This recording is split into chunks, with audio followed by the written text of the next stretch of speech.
Hey class, this is Professor Palomino here again, Episode 5. So we're here to talk about transformations of functions, or specifically today, vertical and horizontal shifts of functions.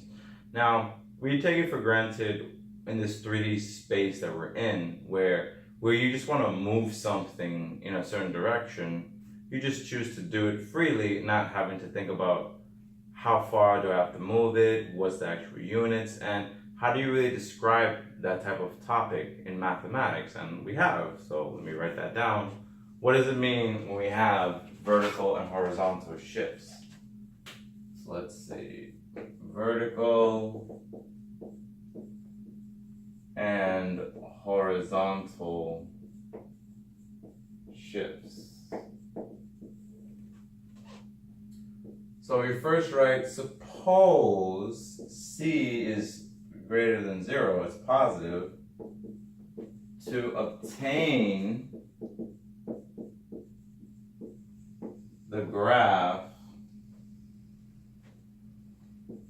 of, now here's a couple of sequences here that can happen. When y equals f of x plus c, shift the graph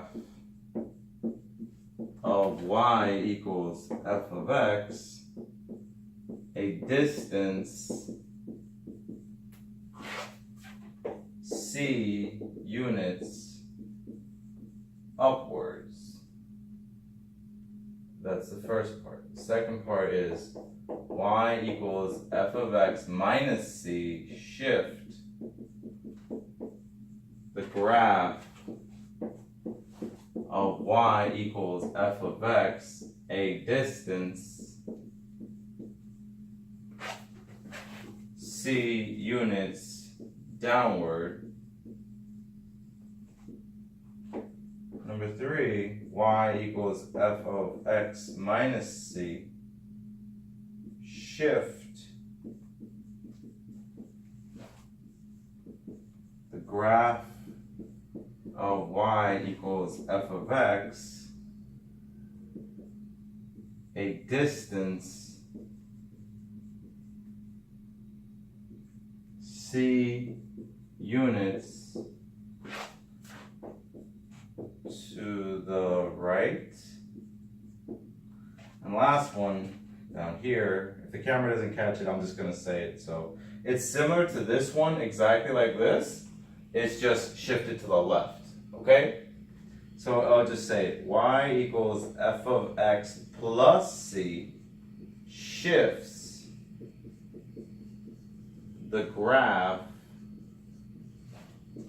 of y equals f of x a distance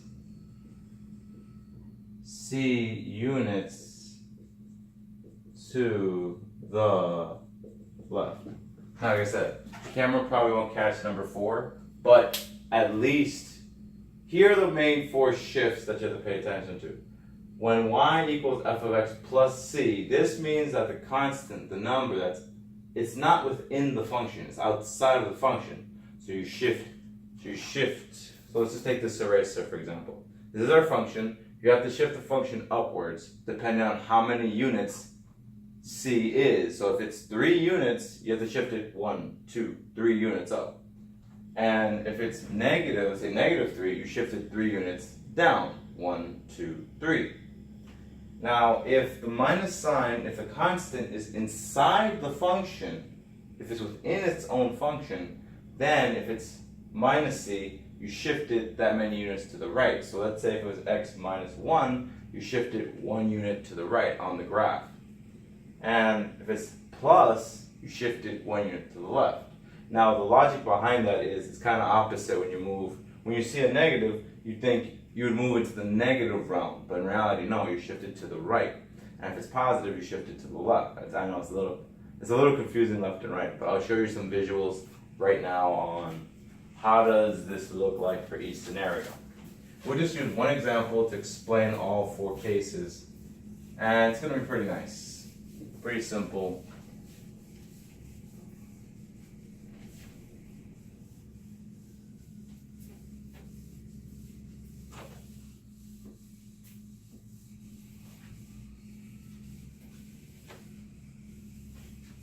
Okay, so we're gonna take our good old example E, well, not E, the example y equals x squared.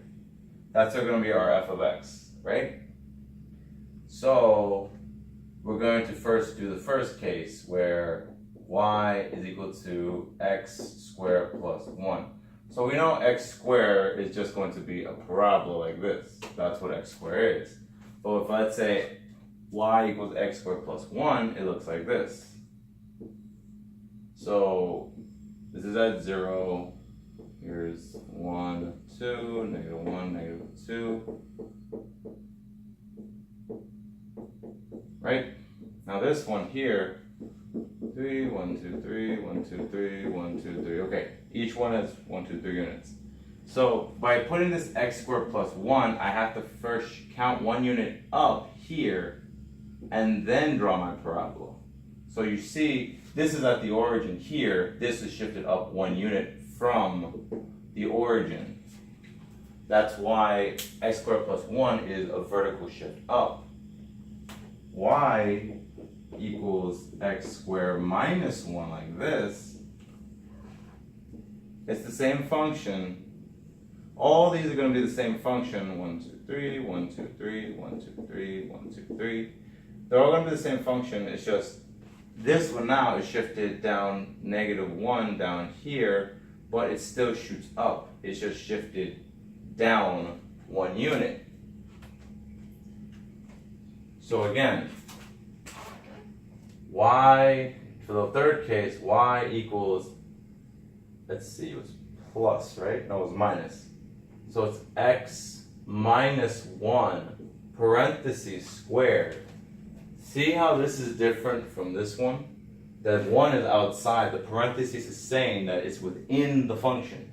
So when you see this, right?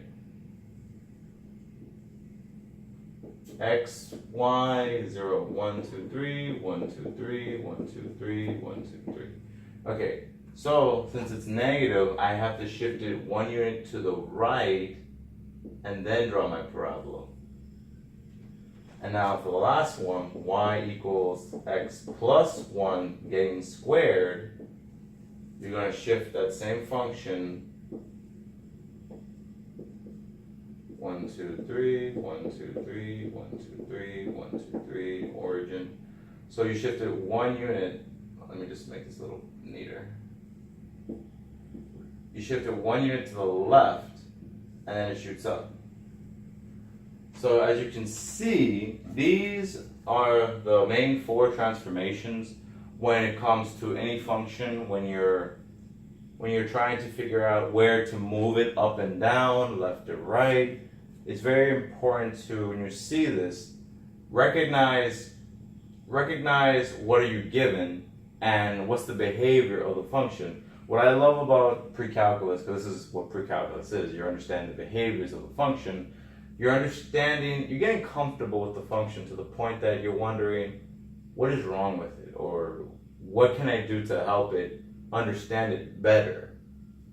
And I enjoy that. It gives me something to think about rather than, oh, it's just a number that I don't understand. No, it's a function. It has personality, it has meaning behind it. So that's my personal experience and in my opinion of why I feel pre-calculus is definitely really good. And this is just a glimpse of pre-calculus. It's not the full thing, because remember, this is just a review. So that's the lesson for you guys today. I want to thank you guys for watching Absolute 5. I'm Roger Palomino, and math is infinite. Be sure to also share and like and subscribe to this video. So, take care.